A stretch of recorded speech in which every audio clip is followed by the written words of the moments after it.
Hi everyone, and welcome to my endgame guide for the Rapid Fire Rogue. This is actually a really good build. It has really taken me by surprise by how well this performs. I was not really too hopeful about Rapid Fire, but it has received some buffs, especially to its legendary aspect for Rapid Fire that allows it to ricochet with your arrows, and also they buffed the base damage of Rapid Fire recently. So as I was learning my new rogue, I decided to try out a bow version this time, and I went with Barrage and then later on switched to Rapid Fire. And both of them are really good, so you can choose which one you prefer more. But I will talk about Barrage in a separate video. Here I want to show you my setup for Rapid Fire, which has both close range and long range combat abilities, which is really helpful because most rogue builds actually do not really have good damage output at range. So this is kind of one of the strengths of Rapid Fire.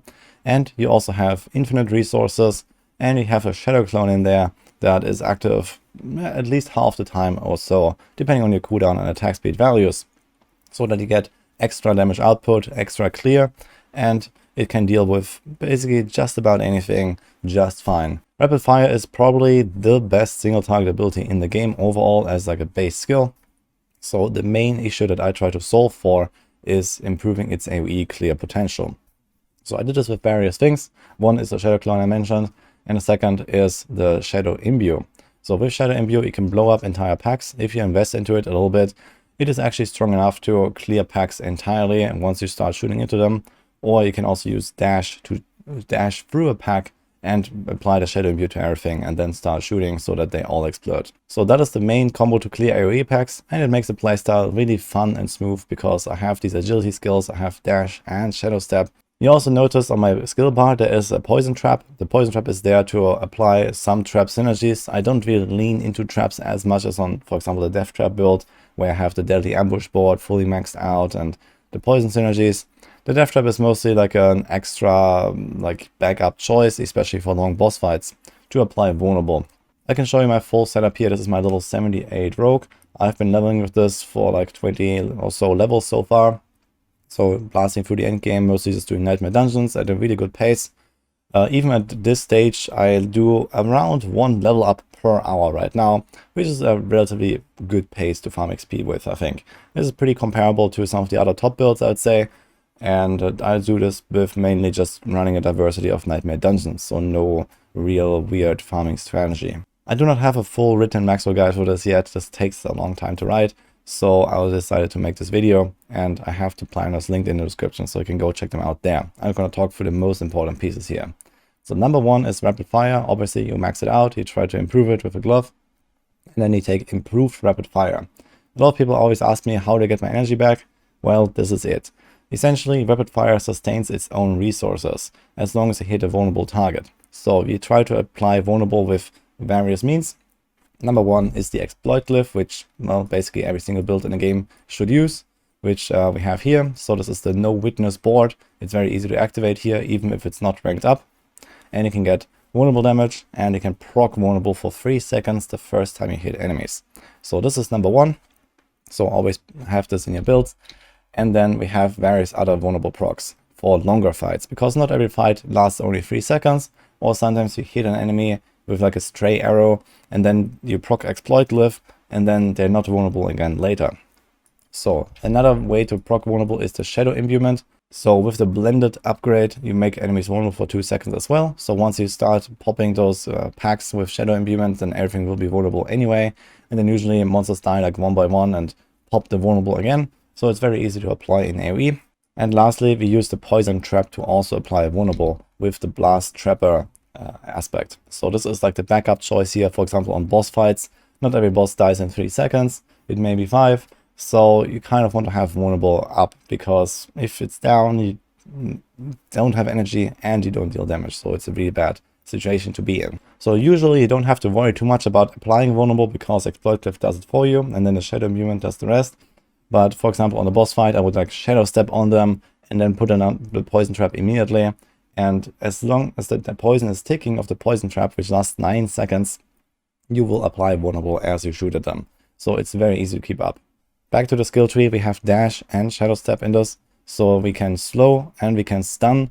This is very helpful to just move around, reposition all the time, especially like jump on like a champion in a pack, for example, so that you can blast them down, because rapid fire, if you shoot into a pack that has a champion with the damage reduction aura, yeah, you're not gonna have a good time because you don't pierce. So you have to jump on them, kill them, and then you can do your shadow imbuement explosion combo, for example. So this is very helpful and can disable elites right away. And we apply slow, which gives us extra damage from damage to crowd control targets, or also damage reduction from the Paragons. There's like a damage reduction on the cheap shot board. Then we have the poison trap here. I mentioned we use the knockdown and the 30% chance to reset shadow imbuement, so we have this more often. So you see here, shadow imbuement is fully maxed. This is our AoE damage, and we try to use it as often as possible. We can reset it with the poison trap and also with the shadow clone, because this build runs preparation. Inner sight is unnecessary because we have always full resource. Combo points, well, we don't have a generator here, and there is another problem with that. So I decided to go with preparation to get more shadow clone uptime, which in turn also gives me more shadow imbuments. So I can use it, you know, back and forth very often whenever I need to. So we have the shadow clone down here, which makes us also makes us unstoppable. And we have a bunch of other passives. So I like to pick up some stuff like Trap Mastery for crit. I like to pick up some defensive passives, it's sturdy and healing. Starter Step is nice for some speed. Weapon Mastery is powerful. All these damage passives here, Exploit, Malice. And of course you have Haste down here for the movement speed, which is very nice. There's one last thing here, which is Frigid Finesse. So this is only possible to use when you have the Penitent Glyphs, which I find quite useful in this build. So you are generally a ranger, but you also are in close range very often, and you have certain crowd control bonuses. So you are generally a ranger, but you're also in the middle of the pack quite often, trying to snipe those champion packs, for example, or just reposition for better damage output, or dashing through a pack. So you apply this chill quite frequently, especially in the fights that matter. In that case, you deal 10% extra damage from this, and another 15% from Frigid Finesse. If you don't have those boots yet, you can free up those points, and you can put them somewhere else. For example, you can do Innovation if you feel like you have any kind of resource issues, or you can do also Consuming Shadows, like 2 points to get resources back, or Debilitating Toxins for damage reduction, or even 1 point in Alchemical Advantage. So these are the options that I would choose here if you don't have those boots yet, but later on Frigid Finesse is very nice extra damage. And finally, we have our key passive Precision. So the way that I built this entire character is actually designed around this. I didn't want to go with a basic skill because the go-to basic skill is Puncture, and even if you don't use Puncture, you generally want to use a ranged one. So Heartseeker is kind of powerful, Forceful Arrow is kind of powerful, and using a melee basic skill in such a build doesn't really make all too much sense if you want to generate, for example, call points. And the thing is that when you play rapid fire and you shoot, you have a very high crit chance, so it's quite likely that you end up with 5 precision stacks after attacking once. Or just in general, you very often end up with 5 stacks after your rapid fire. But then when you want to use combo points, for example, and use a ranged basic skill, you will eat up those precision stacks for basically nothing. It just goes to waste. And then you end up with like 1 or 2 precision stacks, you shoot a rapid fire, you have 5, and then your next basic skill is buffed again. So it's a really terrible combo, and the idea was to completely remove those basic skills from the setup. So this is exactly what I did.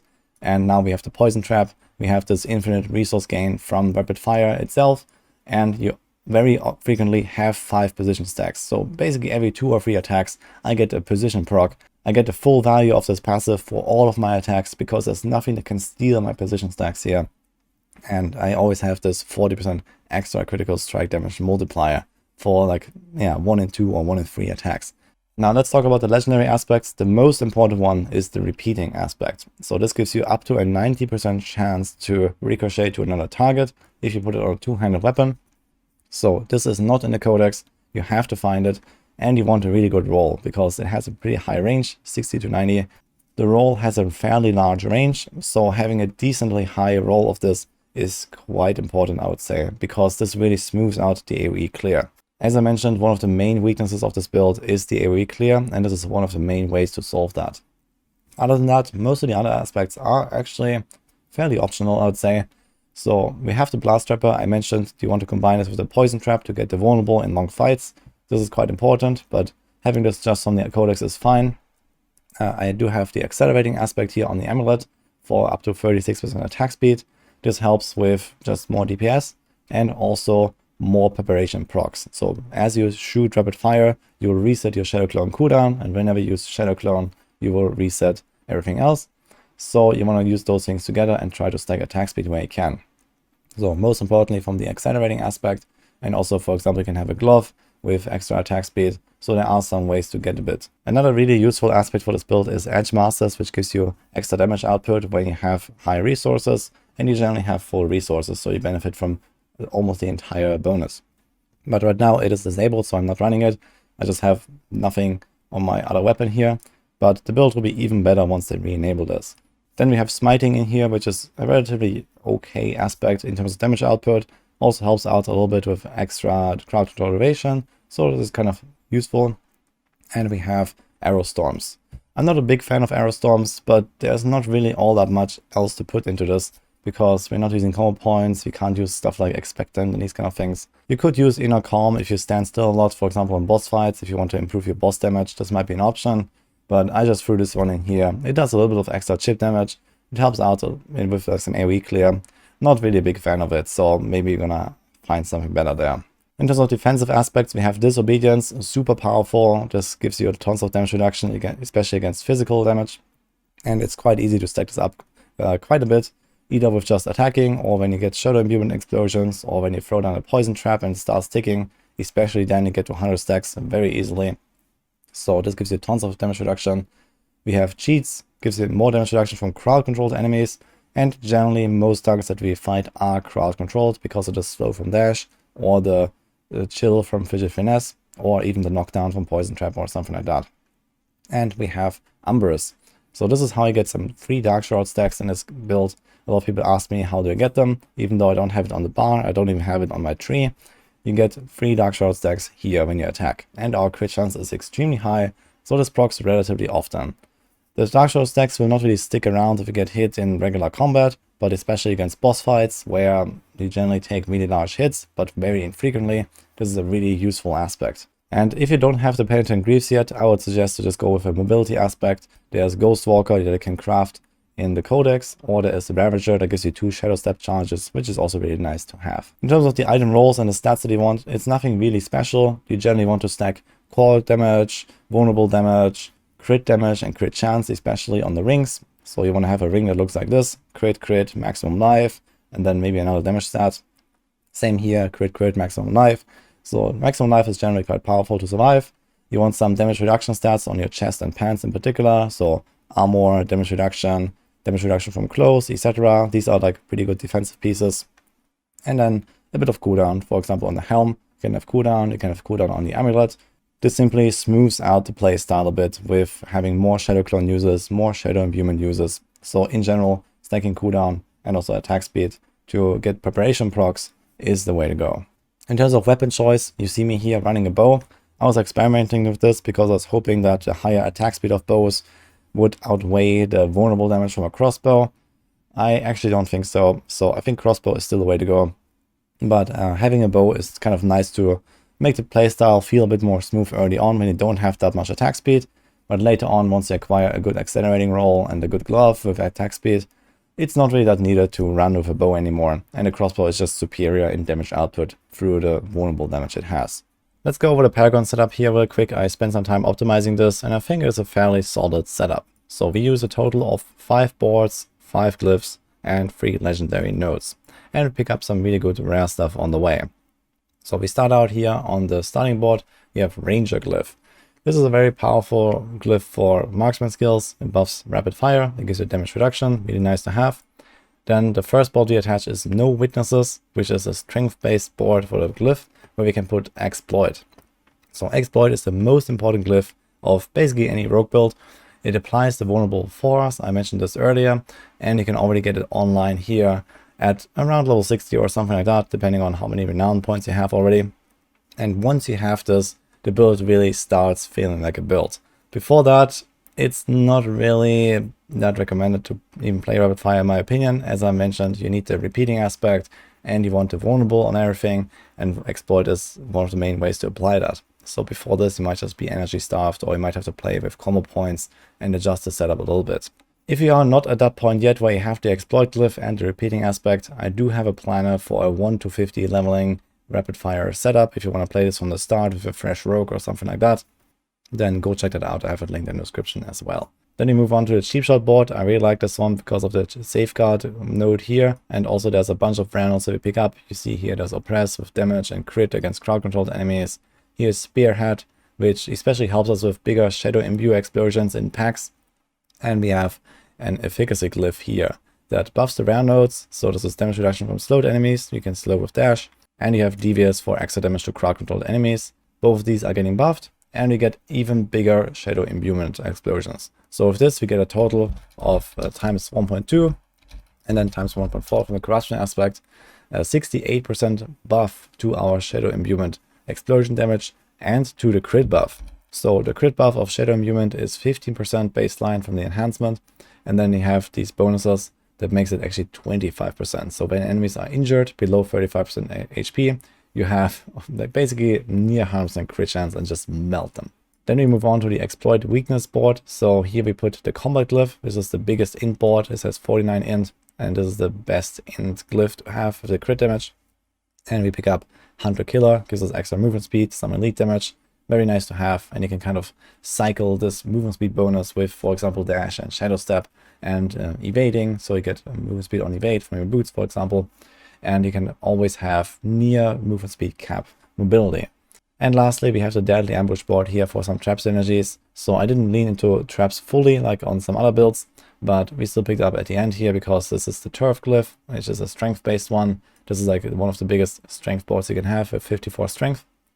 So we can buff this massively for damage reduction and damage to close targets.